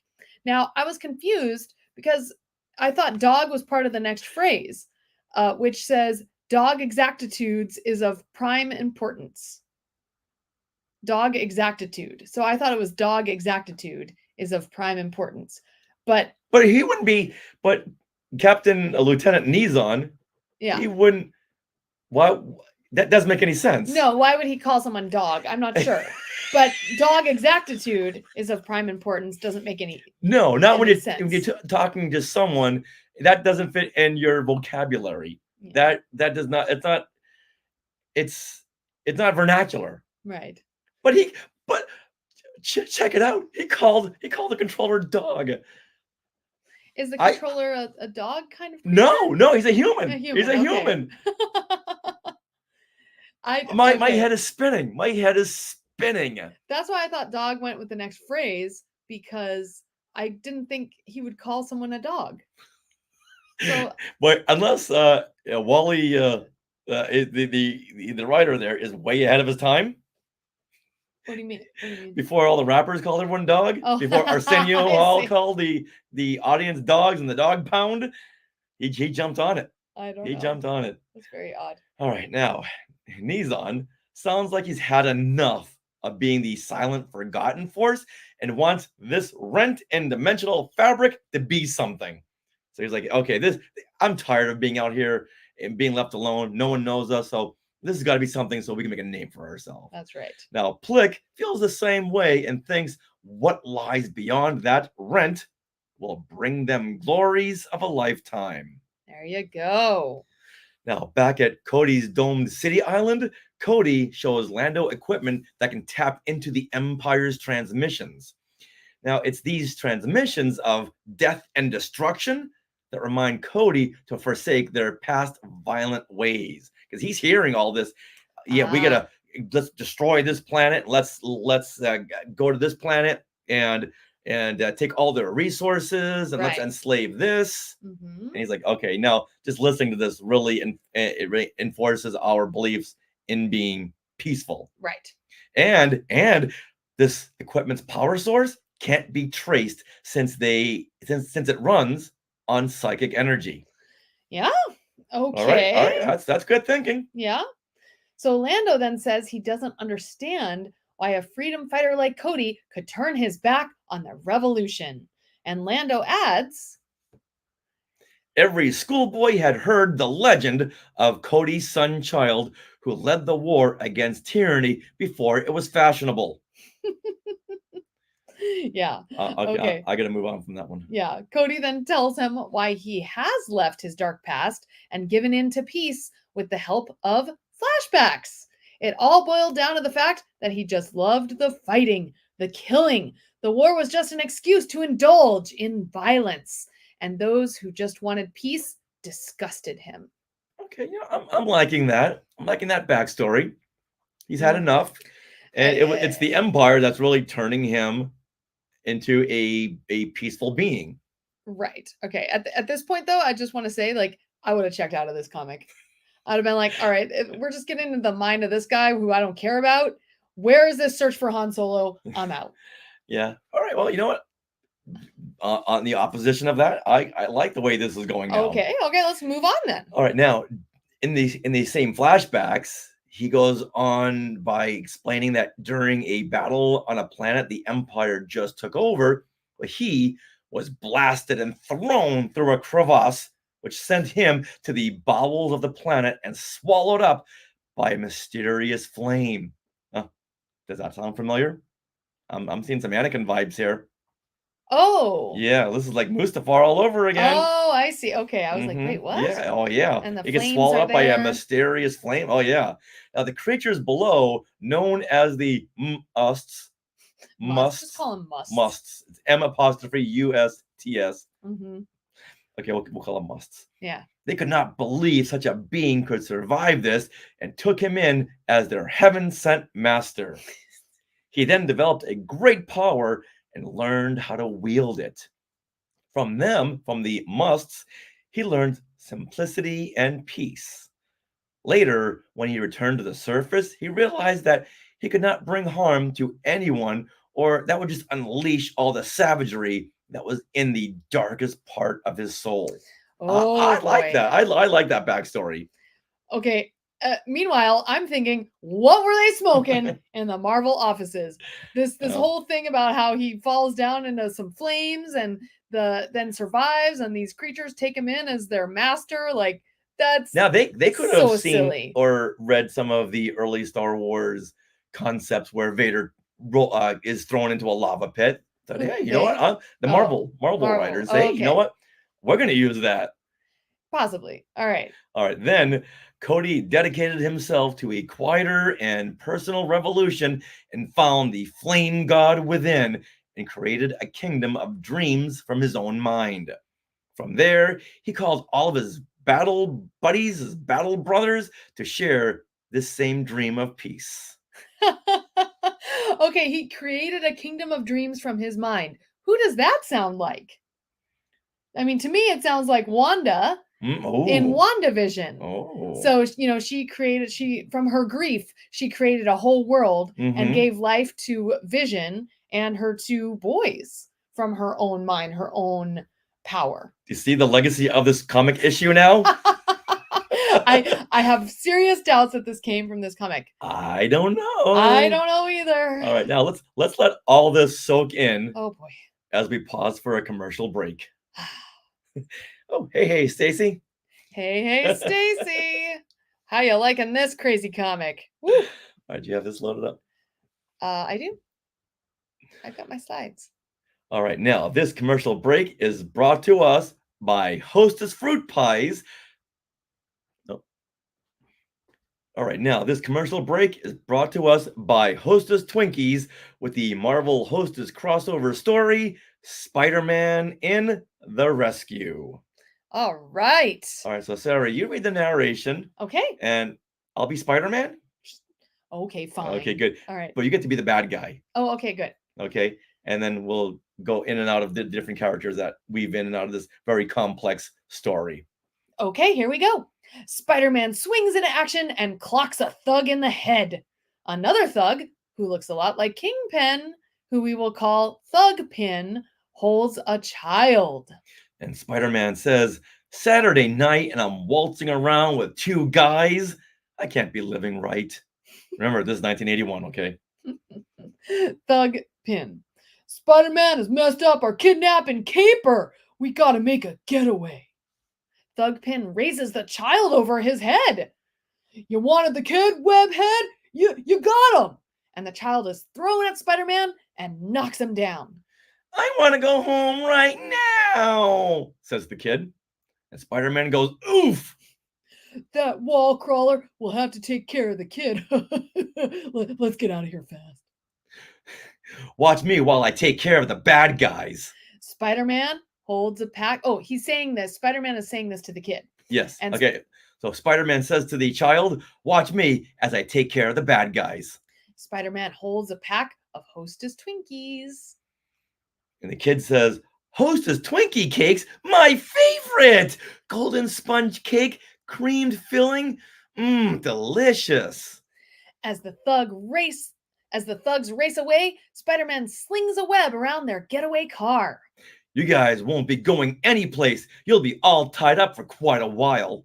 Spider-Man, with the kid on his back, swings across the night. Okay, cowboy, we're on our way home. Kid. Take the long way home, okay? You get a big delight in every bite of Hostess Twinkies cakes. Ooh, all right, now let's dissect this, okay? Let's take the next 30, 35 minutes to really delve into the story. Okay. Now, this was the first crossover ad where it felt like they dropped the ball. Really? Yeah. Oh, yeah. There's nothing to this, and you're not supposed to really dissect these, but we are. Okay, I thought it was very refreshing that Spider-Man did not use his Hostess Twinkies as a distraction for the bad guys. Instead, he gave it to a kid so that he could fight the bad guys. Mm-hmm. I thought that was cute. Distractions. That's all the same. I thought it was adorable. So you didn't like it? They've been really fun and campy in the past. Uh-huh. And I guess this is campy. This is very campy. And just not fun. Oh. And this one we see Thugpin kidnapping, then throwing a child at Spider-Man. Yeah, but Spider-Man's gonna catch the kid. I had no fear for the kid. Yeah, I did. Also, the kid was in a comic and not real. Mm-hmm. Yeah, and we've always thought that Disney Plus should make these crossover ads into shows, but they can pass on this one here. Oh yeah, probably. Yeah, and like we always ask, where does Spider-Man keep his Hostess snacks? He's got no pockets. Yeah, that's a big question. Mm-hmm, mm-hmm. Mm-hmm. All right, so you know what? Opinions differ. Yeah, I thought they dropped the ball on this one. I thought it was refreshing. But you kind of liked it. Yeah, I did. All the kid's happy. And what did we learn from this? We all have different opinions that matter. That's right. And we can argue and still be friends. Let's move on. All right, now back to the show. All right, now after hearing Cody's story, Lando is a little miffed that his old friend, who was once a symbol of hope for him, well, he used his power to create a fantasy land. Ah! So now he's getting him confused with Walt Disney. Yep. He then calls Cody a coward and smacks him. Cody pleads with him to stop. You don't know what you're doing. And suddenly, Cody's clothes start to rip, and he turns green, and he looks like Lou Ferrigno, and we hear the Incredible Hulk music. What? Don't make me angry. You wouldn't like me when I'm angry. All right, so asterisk, he really doesn't do that. No, he doesn't. He doesn't turn green. No, but he's crying out like David Banner would in the Incredible Hulk series. Don't get me angry because you're not gonna like what's gonna happen. Right. Well, Cody's saying the same thing. All right. Well, suddenly the must creatures crash through a window and attack Chewbacca. Now, these creatures were the creatures that were like inside Cody, right? I mean, like the creature that was there before, the one who attacked Lando and Chewie out in the forest? Yeah. No, they're not, because that creature had furry legs. These creatures here, the musts, they don't have furry legs. Do we know they're called the musts? Yes, they say it right there in the dialogue. Yeah, so funny you should ask that. So Cody made the city for the musts and himself. I thought he just made it for him. Okay. He did, and his battle brothers. Oh. But these creatures, well, we'll get to that in a bit. Okay. Wow. All right. See, I'm confused already. Okay. Well, it's you're not supposed to understand it just yet, but just know that a lot of what you see here was created in Cody's mind, just like you said, like Wanda. Right. Okay, got it. People on the outside, they saw the hexagons. Right. and people on the outside, they're seeing something else. And a lot of this it was created with the power of Cody's psychic energy. Got it. Cody yells out, "Your violence has drawn them." Cody fights them off and reveals that his mind powers also created these creatures from the repressed horrors of his own soul. That's why I think they're not the musts. They're just these creatures from his own soul. Yes. Yes, they are. Okay. So these creatures that attack, they're the repressed energy from his soul. These represent his savage dark side. Right. I get it. All right. Now, he makes these creatures disappear in a bright burst of light. However, by doing this, he draws them back into himself. So when you see them, then that's all the dark energy he's released out. But now he's got to draw them back. Well, it creates a dark inner soul for him. Right. That makes sense. Mhm. Okay, so his soul is getting darker. Yes. The more of these creatures he absorbs. Exactly. Got it. And Skywalker's Academy is commenting, "What's in this comic? Only what you take with you, Cody," says Yoda. Yeah, no kidding. Wow. All right, now Lando sees Chewbacca getting awfully chummy with these Pusilianus. No. Pusillanimous. Pusillanimous. Yeah. Pusillanimous dreamers. Yes. He could have just said timid. I didn't know what that meant. Mm-mm. With these timid dreamers. So Chewbacca is getting awfully chummy with these timid dreamers. Yes, because they're all in a city of peace. Why not just say that? Yes. Now, Chewie's getting awfully handsy with this other Wookiee here. Yeah. Once again, I think he's forgotten all about Mala and his son Lumpy. This is very weird. Mm-hmm. Now, as Lando puts his hand on Chewie's shoulder to get his attention, Chewie grabs Lando and hoists him off the ground and throws him back down. A golden translator droid chimes in and says, "Even Wookiees can dream." To which Lando says, "Droid, shut up." Yeah, droid, you don't know about Chewie's domestic situation, okay? So back off. Yeah. Now, Lando is confused since up to this point, Chewie has been all about let's save Han. Now he wants to chum around with this other Wookiee. And Lando says it's like a plague. Yeah. All right. This is very weird, but I can see where this comic is going because Cody, he's bringing more and more bad guys into his soul. And I feel like this will eventually pump him up and make him into this purple genie like we see on the cover. Hmm? That's what I'm thinking is going to happen. But it's very hard in a comic to convey that kind of psychological change. I don't know. It's a very odd choice for a comic book. Well, they did it here with this floating city. Right. That's the psychological change. Yeah. Okay. All right. Lando goes on to say to Cody, "What good is all this when there are so many enslaved on the other side?" Okay, so we see Lando's his character is progressing more than just a con man. Right. Cody starts to get real mad and asks, "Who are you to judge me?" When Lando doesn't answer, Cody shouts, "Answer me, idiot!" Idiot. Idiot took me out of this comic until I remembered, wait a minute, 3PO calls R2-D2 an idiot in Attack of the Clones. Okay. You didn't like idiot was too human? Yeah, exactly. Yeah, it was too Oh. much of something that we say here Okay. on Earth. Okay. Lando says, "That's what I like to hear, a little human rage." I wouldn't call Cody human. No, not with those pointy ears. And those, well, I guess he's got the big Mick Jagger lips, so could be half human. No, it's not human. No. Cody stands there looking very small, which is symbolized in his cape, which is now suddenly much shorter. Oh, Look at yeah, that you're right. middle panel. Yeah, all of a sudden it's like this tiny He's been dejected. baby cake. Mm. Baby cape. Now we cut back to Imperial Captain Plick's fleet, and her 6 Star Destroyers are racing towards a bright pink rent with shafts of light piercing the darkened space. Dun dun dun. Now Lando and Chewie get back to the Falcon, and Lando's surprised that it's been all fixed up. Yeah. Since he and Cody loathe each other, but you went ahead and fixed the Falcon. This is a plot convenience happening. It's like, oh, okay, Lando and Chewie need to leave. So, we better fix the Falcon quick. It shows that Cody's all about peace. Okay. Mm-hmm. Now, Lando now feels clear in his decision to help the rebellion now that he sees how someone like Cody wants to stay out of the war, hidden in his dream world, refusing to help millions of those who need saving with all his power, all his psychic power. Yeah.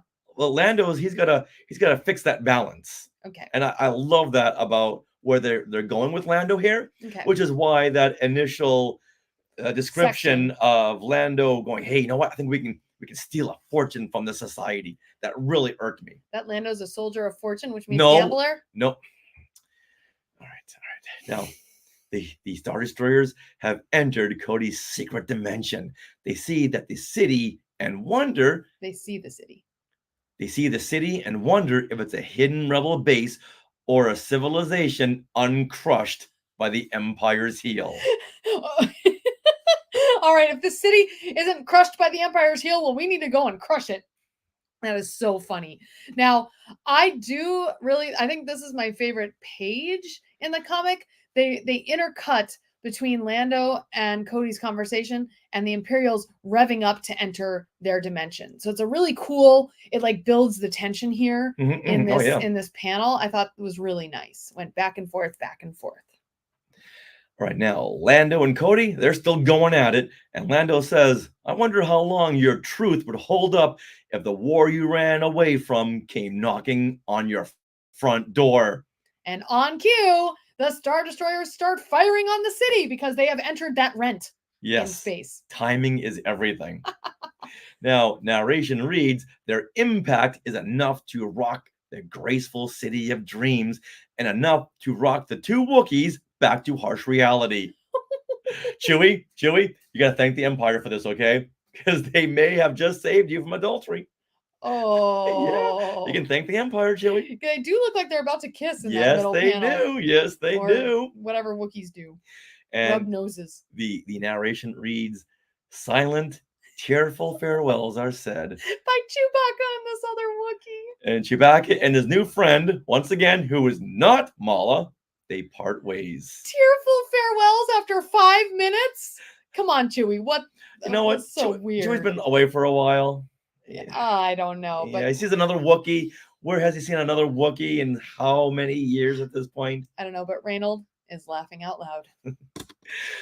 I guess in the timeline, he just saw Mala right in between Star Wars and Empire and the holiday special. So that's right. Chewie hasn't been that long. All right, calm down. Chewie, take a cold shower. Now, before Lando boards the Falcon, he tells Cody that he must do something about the Imperials or his beloved city dies. And Cody replies, my truth is not your truth. With that, the Millennium Falcon blasts away. Now, Cody watches the Falcon fly away and remembers what Lando said earlier about what good is all this power if millions are enslaved on the other side. And the Millennium Falcon soars through space and banks off a Star Destroyer. Look at that middle panel there. Oh. It's hitting the Star Destroyer and banks right off of it. Yeah, it's weird. Not sure why, but you know what? It looks cool. It looks very, very cool. Okay. Now, Cody is confused. He wants to save Lando and Chewie as the Falcon is being chased and blasted by Star Destroyers. And he also wants to save his beloved city and keep living in his peaceful ways. Right. However, Cody conjures up a baleful horror that he has long repressed in his psyche. Uh-oh. Cody gives in and conjures up 3 hulking green, not pink, Dreadnaught Devourers. What? One of them grabs a Star Destroyer and crushes it. Bam. And you get kind of the front of the comic, but with a green dude. I'm wondering why they didn't use the green. I don't know. Dude. Why not the pink here? Yeah. Keep it consistent, Marvel. Yes.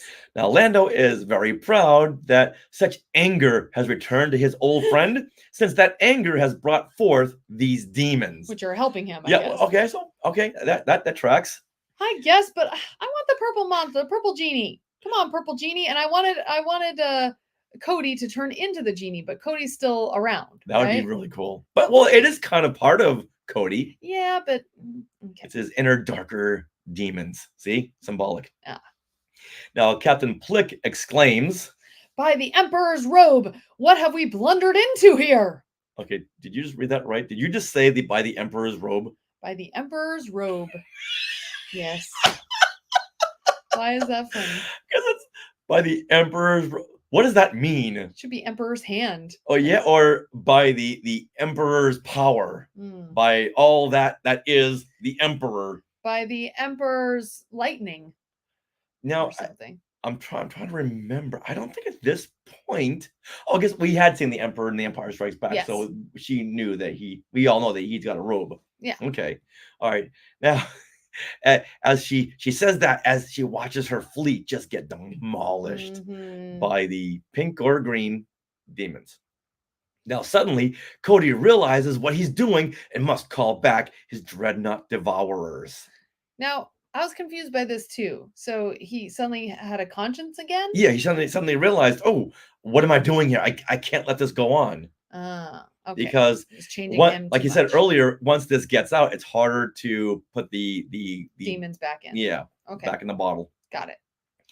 Lando and Chewie weren't exactly in the clear when Cody starts to rein in his demons. And Lando is so angry that he threatens to go back down there to spit in his face.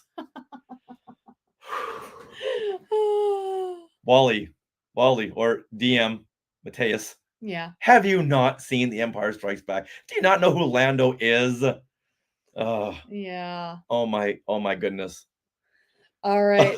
So Reynold is saying maybe it should have said by the Emperor's new clothes instead of by the Emperor's robe. That is funny. That's very cute. Or Corey Orton saying that she should have said by gods or by Merlin's beard. That would be fun. Are you in the Sky Chat? Keep these coming. These are funny. I love it. By the Emperor's new groove. You guys are funny. I love it. All right. Now, do you think Lando, being as elegant as he is, would ever say, I'm going to spit in someone's face? No. He wouldn't. Even Lobot is like, okay, come on. No. I know Lobot. I know Lando, and he would never say that. No. Now, back in the Dream City, Cody says, my friends, long have I preached about shining examples. Today, I learned that unless tested by adversity, an example has no meaning. And he's saying this to all of his followers. Yep.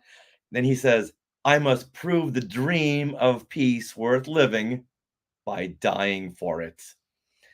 Okay. Well, the followers, the Battle Brothers, are like, Lando, slow your roll there. Lando, can you come back? Can you step in? You get room in the Falcon for a couple more? Slow your roll, Cody. All right. Well, Captain Plick is dead set on destroying the city, even though the strain of the energy needed to destroy the city will cripple the Star Destroyers, and no doubt the Millennium Falcon will destroy them.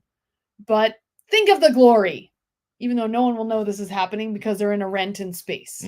You're very short-sighted. Like no wonder the Emperor sent you out here to the Forgotten Sector. Oh.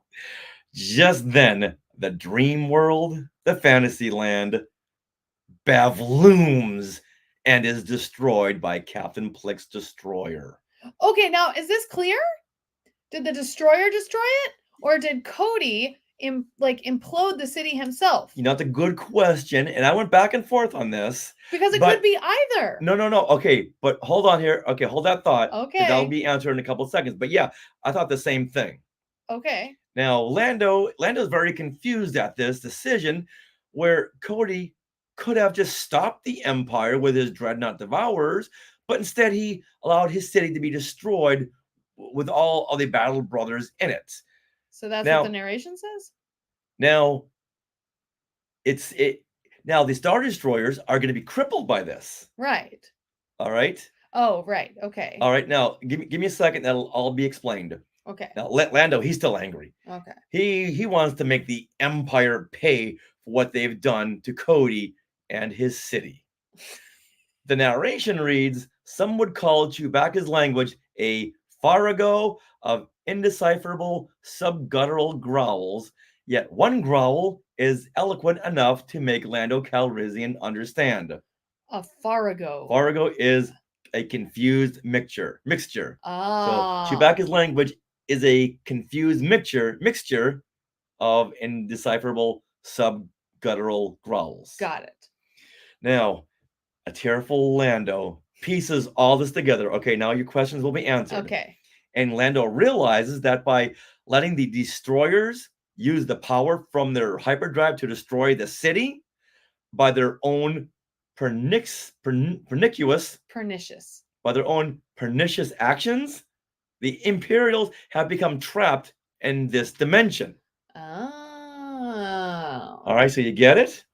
Yeah, okay. So Sunchild somehow knew that if the Star Destroyers destroyed a city, that they would be stuck in this dimension and not able to harm Yes. the other dimension where the because people live. The destroyers used all their energy, their hyperdrive energy, okay, to destroy the city. So we can start this. So Captain Plick was like, we can destroy the city and get out of this dimension, out of this rent, or we can blast the city and I won't think about the exit strategy.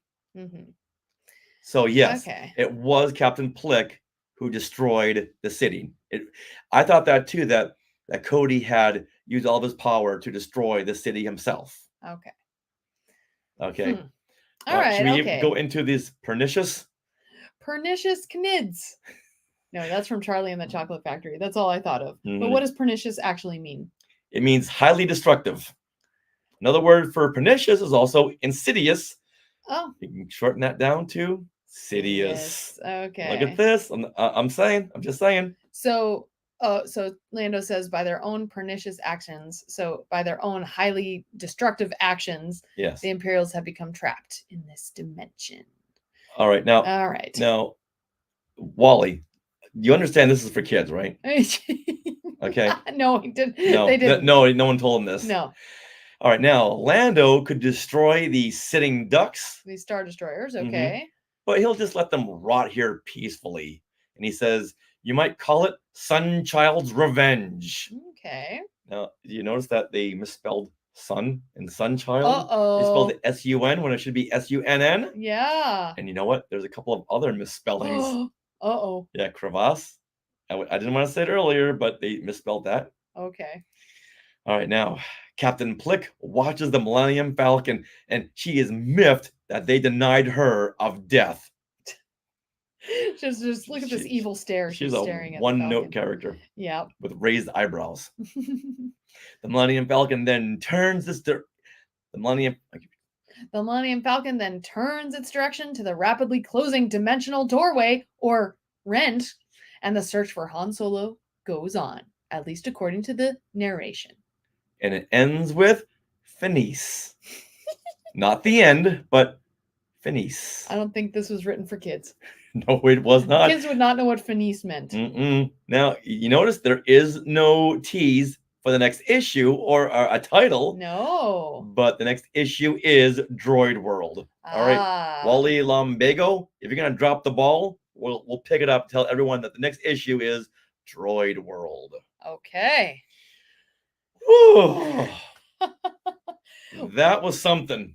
That was something. Now, before we go on with our afterthoughts, I found this behind-the-scenes story on comicbookresources.com. Okay. For this comic in particular? Yes, exactly. Yeah. Fabulous. So J.M. DeMatteis originally had Lando accept Cody Sunchild's pacifist views. But Lucasfilm overruled him and had Marvel Comics change the ending so that Lando declared Cody's views as wrong. Wow. Yeah. So DeMatteis strongly disagreed with this change and he had his name taken off the issue, choosing instead to go with the pseudonym Wally Lumbago. Wow. Yeah, I'm siding with Lucasfilm on this. Okay. So yeah, so Lando's like, hey, you know what? Your pacifist ways, I get it. You peace and you want to save your battle brothers, I get it. But this shows a change in Lando's character, saying, hey, you got this power, get out there and help us save the galaxy. What do you think? I think that's why this comic just feels very disjointed. Because it was just leading to an ending that isn't the ending. It's a different ending. So, like, I was so confused at those ending panels. Remember when we were talking about what's happening and who's destroyed the city and all of that? Like, that was very confusing. And I think they had to shoehorn a different ending in there because this ending was changed. So, yeah, I think it shows that it was altered. Yeah. It has altered the deal. Lucasfilm altered the deal. Yes. All right, now let's get into our afterthoughts. All right, Skywalkers, how much time do you have? Oh my gosh. Now, this is a very dense story. Yeah. I love the world between worlds connection. And once again, I've got to ask Dave Filoni about this. And I do wish Cody had survived. He's an interesting character with great inner turmoil. Those make the greatest characters, those with the inner turmoil. And I can see lots of stories where that could be used, especially up against Vader. He's going up against Vader. I don't want to unleash these demons and attack Vader and fight Vader, but yet he's going to attack me. Those would make great stories. I could see that being interesting, or like Vader could somehow harness the power of his demons himself. Okay. I think that would be... I think Vader's got enough inner demons. Well, I know that, but I'm just saying, like, once he could conjure. He would be powerful enough to, like, instead of just fight off Cody's demons, he would, like, find a way to, like, immerse them into himself. Kind of like the 10 Rings, right?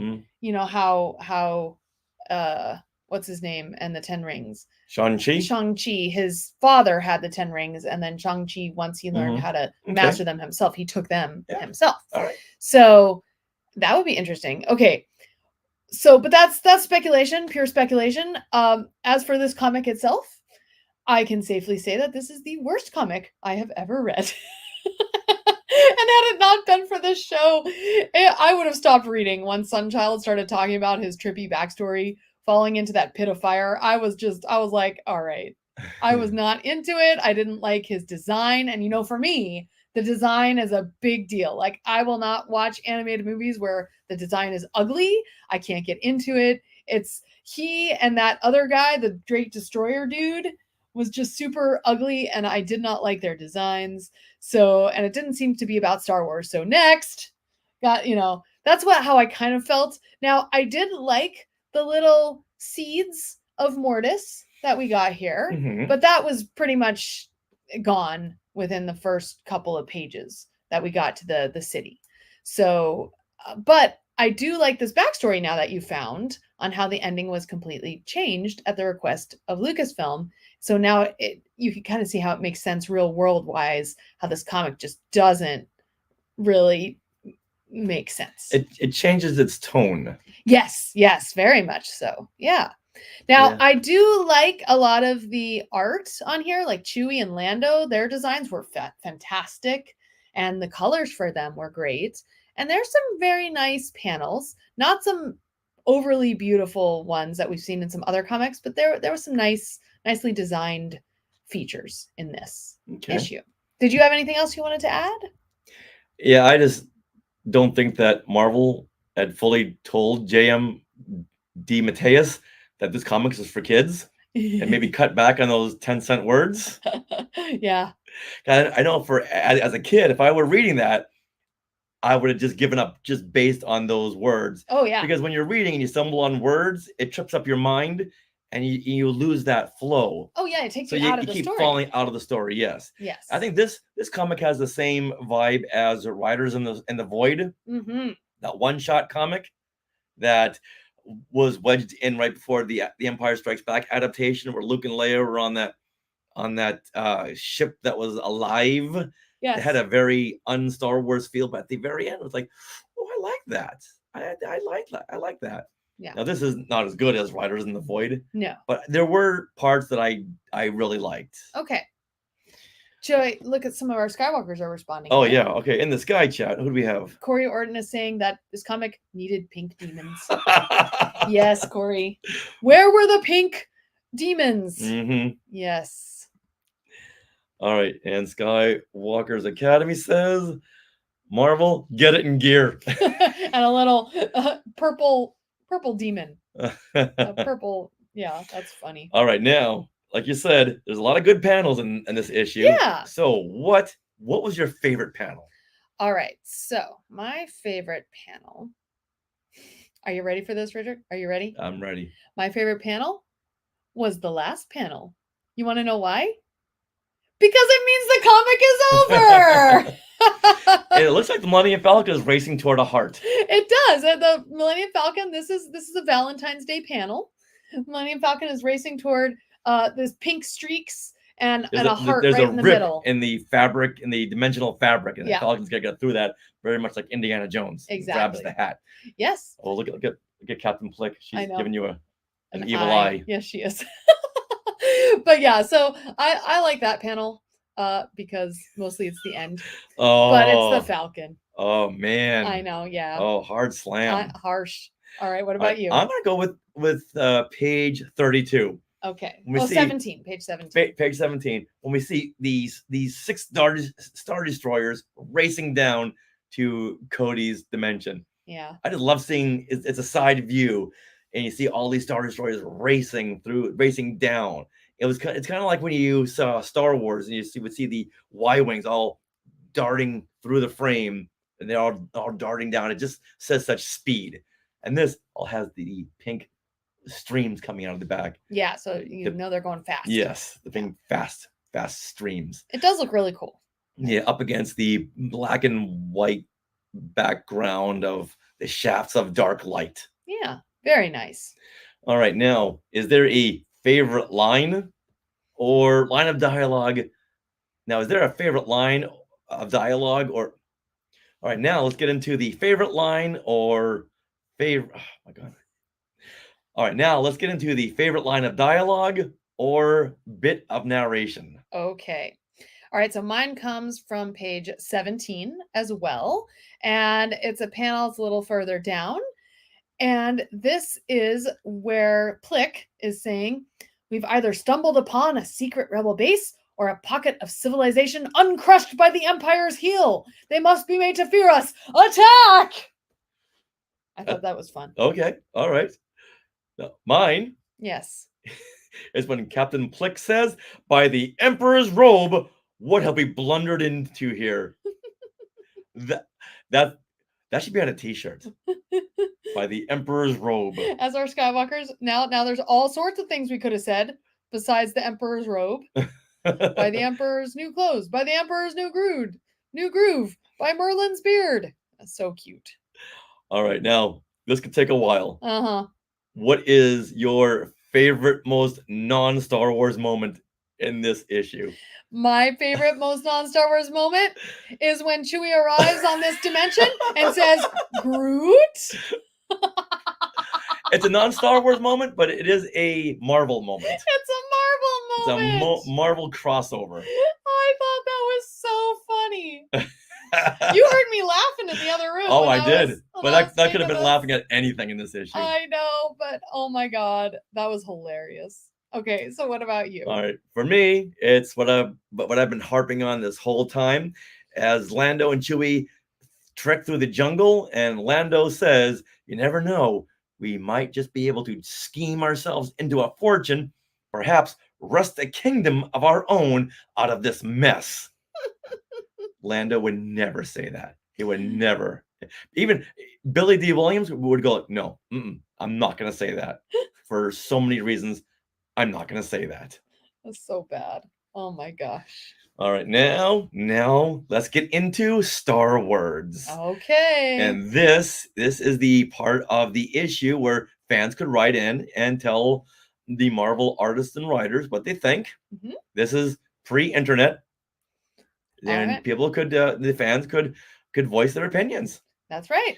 All right, now this one comes from Edward Beaudry, and he writes, "To everyone at the Marvelous Bullpen, I'd like to say that I've come up with a problem that I've solved myself." So, okay. "I'd like to say that I've come up with a problem that I've solved myself. With Empire leaving off in such a puzzling way, I seriously thought you might discontinue the Star Wars series. The Star Wars saga will continue. In a larger sense, it can never end because imagination has no end. And once Wait again, a minute. Wait, that's his response? that's his. Yes. So he's come up with a problem that he solved himself. And he solves it by saying that Star Wars will continue because it can never end because imagination has no end. Is this supposed to be a profound like truth? It's from a 7-year-old. Yes. Is he 7? I don't know, but it sounds like a kid. Okay, yeah. all right. Now, Edward Beaudry, if you want to reach out and ask him what he meant, he lived at 1011 North 103rd Street, North Battleford, Saskatchewan, Canada. Hey, Wow. Reynolds is in the Sky Chat. Reynolds, do you know this guy? Reynolds from Canada. His name is Edward Beaudry. Oh my God. All right. Well, Marvel responded. We're grateful for your faith in us, Edward. Thanks for writing. Okay. I guess the problem he solved is that, like you said, the Star Wars series will continue because imagination has no end. Well, I'm glad he's here to tell us these things. If it weren't for the brilliance of Edward Beaudry, he wouldn't know that imagination has no end. We would not know this. Right. Aww. Oh, it appears that Edward thought imagination stopped at the end of The Empire Strikes Back. Yeah. That's the kind of response I wanted to see come from Marvel. So he created a problem and then he filled the void. Okay. All right. Now, since this is a standalone issue, we'll cover the second Star Wars annual in the next classic Marvel Star Wars comic. This one is from 1982, and it all centers around Han Solo. Ooh, okay. Yes, so there's 3 Star Wars annuals. We covered one a couple of years ago. Got it. And this one, I think the writers are like, we want to write for Han Solo again. Hey, let's do another annual. Yeah. Okay. So now we'll put Han Solo with a scantily clad woman and a chapel of floating monks. Wow. But you can't wait, can you? Oh boy. I don't know. What were they smoking at Marvel? Woo! Maybe they were doing more than just smoking. Wow. Now that wraps up episode 449 of Skywalking Through Neverland. We want to thank Wally Lombago or J.M. Mateus for writing such a brilliant issue of classic Marvel Star Wars comics. And we want to thank all you Skywalkers for watching our live YouTube and commenting in the Sky Chat. And once again, please, everyone, please subscribe to our YouTube channel. We're just a few away from reaching our goal. So please, please, please. Yes. Wow. All right. So, Skywalkers, are you interested in our books? Well, autographed copies of Today in Star Wars History, parts 1 and 2, and Skywalking Through My Fandom, the interactive notebook, are available now from skywalkingthroughneverland.com/book, or wherever we may appear or end up. Like whenever we do a panel at a convention, we will have our books with us as well. So we would love for you to see us there and say hi. Also, Star Wars Splash Page is writing a comment. Thank you. That was great fun to watch and listen to. Oh, good. I hope you guys had more fun watching and listening to this than reading the comic itself. Reading, it makes it fun to go and analyze. Well, sometimes the reviews are it's like watching those YouTube breakdown videos. Oh, yeah.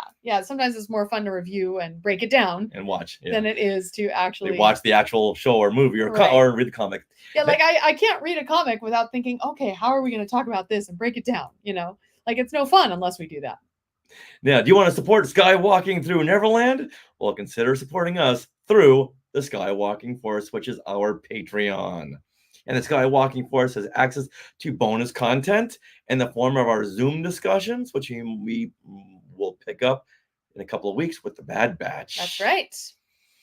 All right. And you also get a coupon code to use for our books as well. And that bonus content begins at only $5 a month.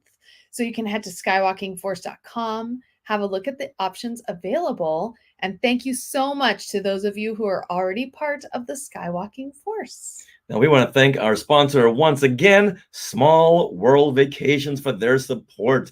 Thinking of a trip to a Disney park? Well, you can fill out a Get a Quote form at smallworldvacations.com today. Their vacation planning service is free of charge. So check it out and tell them Skywalking Through Neverland sent you. Now we are part. Are you guys ready? Are you guys ready? Now we are part of the Skywalking Network, where you can also find other great shows like Talking Apes, the Max Effects Podcast, the Neverland Clubhouse, Totally Tell Me Everything, Star Warsologies, and the YouTube shows Collectopolis and Today in Star Wars History. You can find us on social media. We have some fun reels coming from Moonlight Magic Evening at DCA. And you can check that out at Skywalking Pod for Twitter and Instagram. We also have our Facebook group. And you can also email us some 10-year anniversary messages to share at skywalkingthroughneverland.com. Now, don't forget to stick around for bloopers and other fun bits that didn't make it into the show. And always remember, if you see a rent in space, go far away. And then pick up your Funkin' Wagnalls. And Neverland on Alderaan. And if you do, pick up your Funkin' Wagnalls. And if Finnies! Oh, nice. Love it.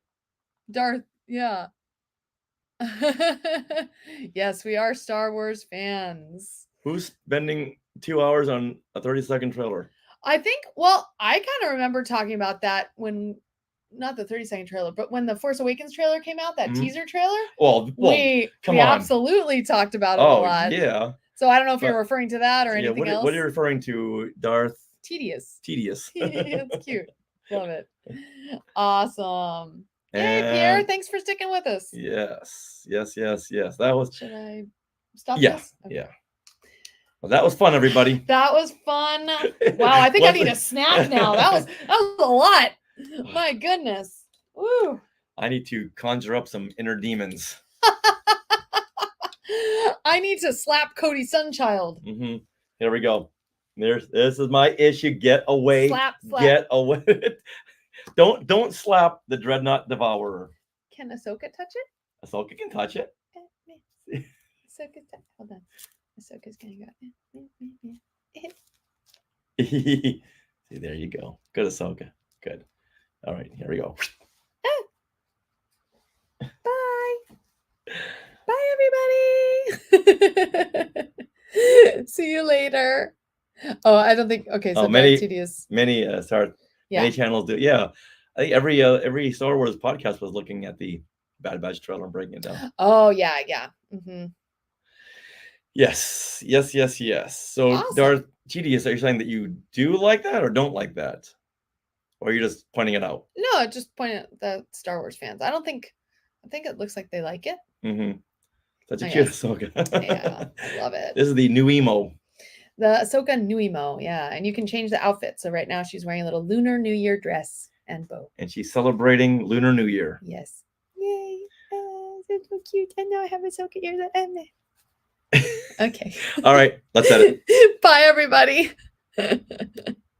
Oh.